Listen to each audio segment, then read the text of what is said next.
दिल्ली का तरुण हत्याकांड, इस टॉपिक पर अभी तक कई रील्स और वीडियोस आपको सोशल मीडिया पर मिल चुके होंगे।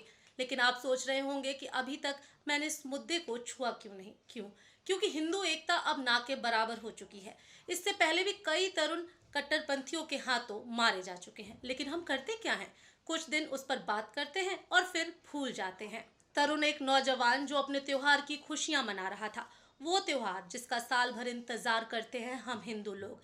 लेकिन देखते ही देखते माहौल बिगड़ गया। बहस हुई और फिर वो हुआ जिसकी किसी ने उम्मीद नहीं की होगी। एक गुब्बारे को लेकर शुरू होता है झगड़ा और खत्म हुआ मासूम की मौत पर। मैं पूछना चाहती हूँ कि तरुण की गलती क्या थी? उस छोटे बच्चे की गलती क्या थी जिसने अनजाने में मुस्लिम महिला पर गुब्बारा फेंक दिया? रंग से इतनी दिक्कत है क्या? रंग से इतनी दिक्कत है तो होली वाले दिन घर से बाहर क्यों निकलते हो? अरे घर में बैठ जाओ ना, आप बुर्का पहन के घर में बैठो, चादर पहन के घर पर बैठो, पूरे घर को आप तिरपाल से ढक दो कि कहीं रंग उड़ता हुआ ना आ जाए, वरना तो लाशें बिछा देंगे आप। क्या रंग के कुछ छींटों से कुछ लोगों का धर्म खतरे में आ जाता है कि वो रमजान के पाक महीने में भी खून खराबा करने पर उतारू हो जाते हैं? क्या इस देश में अब हिंदू अपना त्योहार खुलकर नहीं मना सकता? क्या अब हमें डरना होगा? होली पर रंग कहीं और ना उड़ के चला जाए, दीपावली पर पटाखा कहीं और ना चला जाए। मेरे सवाल का आप जवाब दीजिए। क्या ये है हिंदू मुस्लिम एकता की परिभाषा?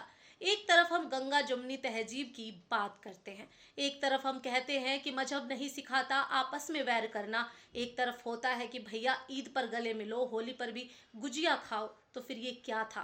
अब समय आ चुका है, शायद अब हम हिंदू भाई बहनों को जागना होगा। नहीं तो एक दिन ऐसा आएगा जब हम अपने ही देश में अपने ही त्योहार नहीं मना पाएंगे।